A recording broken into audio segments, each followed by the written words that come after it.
of the hormones that they release. You can see here we have the hypothalamus, a bunch of hormones from them, thyroid, pituitary, and pineal gland will hit. So the pituitary gland, we'll start there. It's located right below the brain, and it's actually attached to the hypothalamus. You see it here, it's very small. In the picture of the actual brain, just this little pea-shaped gland right there. And even though it's ridiculously small, it's often called the master gland because it controls all the other glands. Its actions are controlled by the hypothalamus. The hypothalamus sends a signal to the pituitary, and then the pituitary sends signals to the other endocrine glands. So you see, once the hypothalamus gets secreted, it sends hormones to the pituitary. They are connected. And then the pituitary sends signals and hormones, out to whichever gland has the hormone that's appropriate for the response. Go ahead, pause while you fill out the information about the pituitary.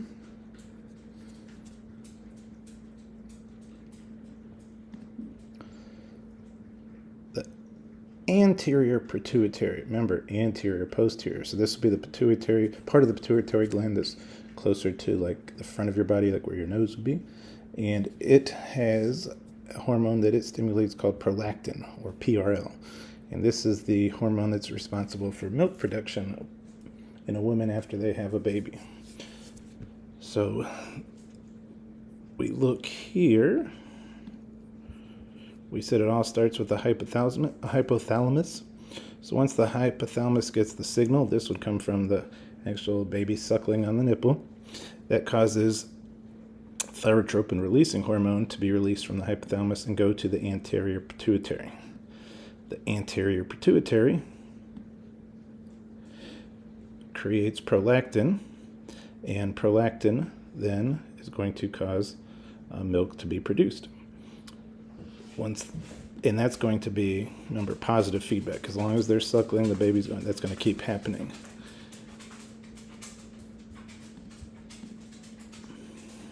Anterior pituitary also produces growth hormone, which stimulates growth in childhood. It's important for maintaining a healthy body composition, like muscle to fat ratio, and even bone mass. But you can see in this graphic, as age goes on, we get less and less human growth hormone. So not only do we stop growing, but that's why elderly people often lose bone mass and need to be careful about enough calcium in their diet. Myostatin is a drug that inhibits muscle growth, and it's being developed to treat muscle wasting disease like muscular dystrophy. If you look here, this was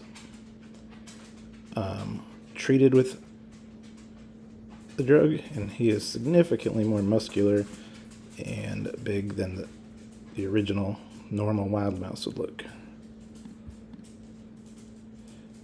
Sometimes there's problems with growth hormones. If you don't have enough, it can result in achondroplasia, or dwarfism, which is it's the most common type of dwarfism, or gigantism. So these are pituitary problems. This person is 8 feet 11 inches.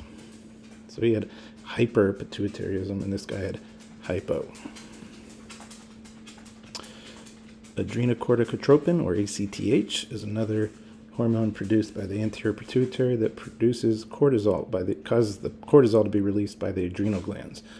Cortisol is a stress hormone. It's vital to survival. It helps maintain your blood pressure and glucose levels. And a lot of diets, ads claim that they block cortisol levels because cortisol from stress could cause fat deposits in the belly. Yet another anterior pituitary hormone, thyroid stimulating hormone, TSH. And it kind of tells you where it goes. It's going to affect your thyroid gland to make thyroid hormones, which in turn are released and help regulate your metabolism, your growth and development, and even some nervous system activity. LH, luteinizing hormone, regulates testosterone in men, estrogen in women. And you can kind of see the negative feedback cycle over here. FSH, follicle stimulating hormone. This is the hormone responsible for promoting sperm production in men and it stimulates ovaries in women to release eggs. They work together, allow the normal function of ovaries in women, testes in men. And you can see here she had a little too much FSH to help her have her 8 babies. Notice, similar to growth hormone, sex hormone production drops as you age as well. I would pause while you write about your anterior pituitary hormones.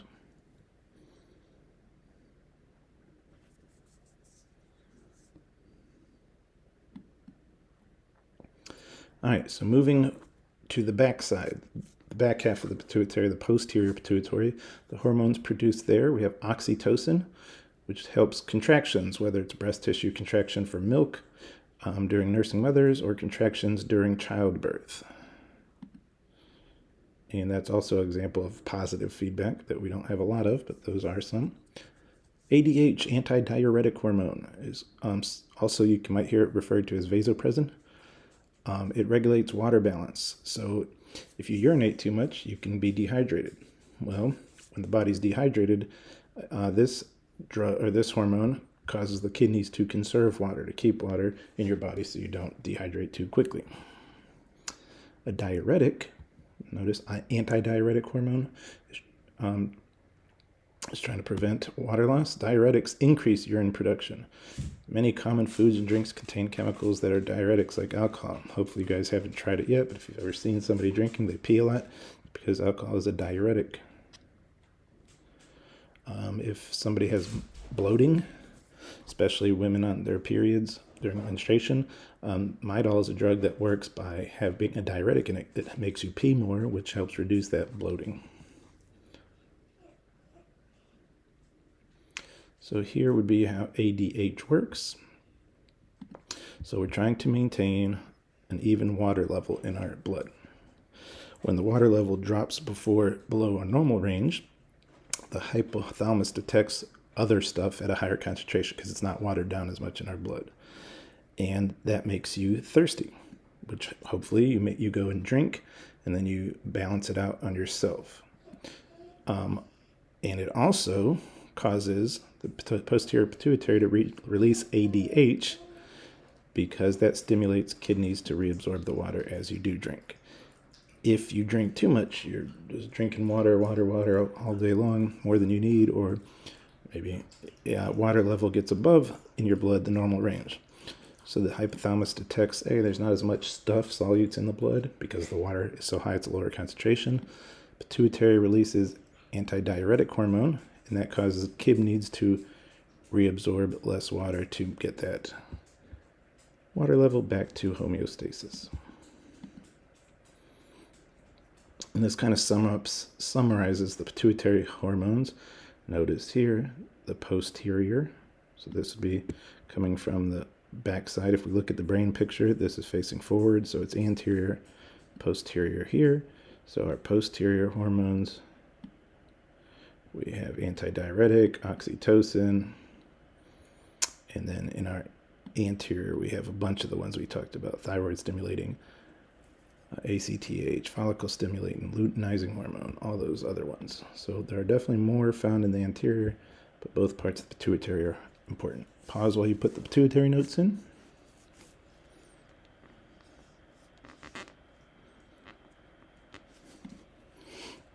All right, moving on to the thyroid gland. If you notice here where it is, it surrounds your throat. The thyroid hormones control your metabolism. So some people that are drastically overweight have a thyroid problem. It can't control their metabolism as it's intended. So it's kind of controlling your ability to break down forward and store it and release it as energy properly. But again, some people have problems with it.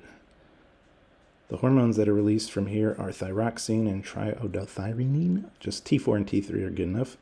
And both of them increase the rate at which cells release energy from carbohydrates. Calcitonin regulates the blood's calcium levels. And again, it all starts with the hypothalamus. Hypothalamus sends a signal to the pineal gland to the thyroid, and then the thyroid is going to release these hormones if they need more energy. So,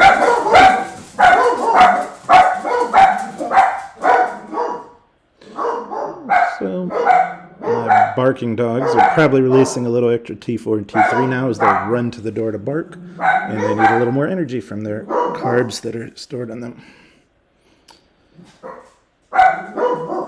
The parathyroid glands, you notice them, they're on each side of the thyroid gland, and there are 4 really small, there are actually these yellow dots here, glands surrounding the thyroid. And parathyroid hormone takes calcium from the bones and puts it into the blood and makes it available for things like muscle contractions. If you remember back to the neuromuscular junction, calcium is essential in causing muscles to contract. Good pause while you put this in.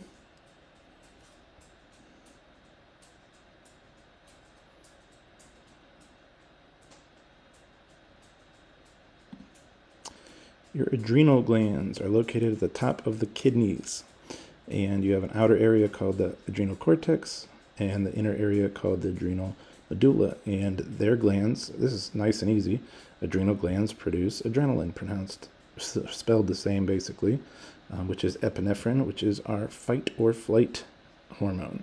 So this is going to come from the adrenal gland that's around the kidneys. It comes specifically from the medulla, but that's not important. Epinephrine or adrenaline will increase your heart rate, increase your breathing rate, actually helps shut down blood flow to the stomach area, so it's not focusing any effort on digestion. And it is our fight or flight response. If we have a super stressful situation, the adrenal gland is going to produce adrenaline. The adrenal cortex produces aldosterone, which helps kidneys conserve sodium and excrete potassium.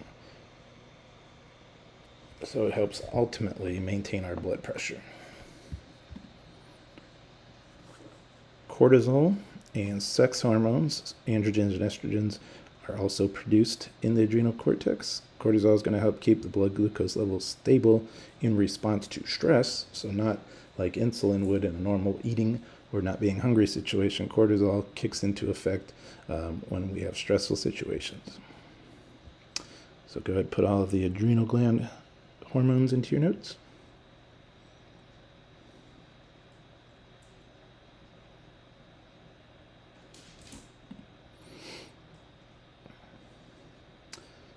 And the pineal gland. If you notice here, kind of tucked away near the posterior part of the corpus callosum here. So it's very small, and this is going to release melatonin, which helps maintain your circadian rhythms. In other words, your body kind of knows when it's night and day, even if you couldn't see outside. And it makes you feel tired at night, wake up in the morning. And some people take melatonin at night to help them fall asleep. Maybe they feel their pineal gland's not working well enough for them. The thymus gland is actually larger in children than it is in adults. It shrinks over time. It secretes thymosins, and it really helps in the immune function. You can see right here is the heart, and the thymus is huge in a newborn proportionately to the body, but then on the right here it has significantly shrunk. And then reproductive glands, your testes in boys, men, ovaries in girls and women, we're producing testosterone, progesterone, and estrogen. The generic term is a gonadotropin, is any hormone that affects the gonads. You could pause these, but they list pretty much every endocrine gland and the hormones that they produce and the actions that they cause. So pause if you'd like to check these out, and then the rest of them will be on the next slide. Again, pause if you want to read through these. And then this is the last part of your notes. So put these in your notes and then you are done. So pause here before the video ends and you are good.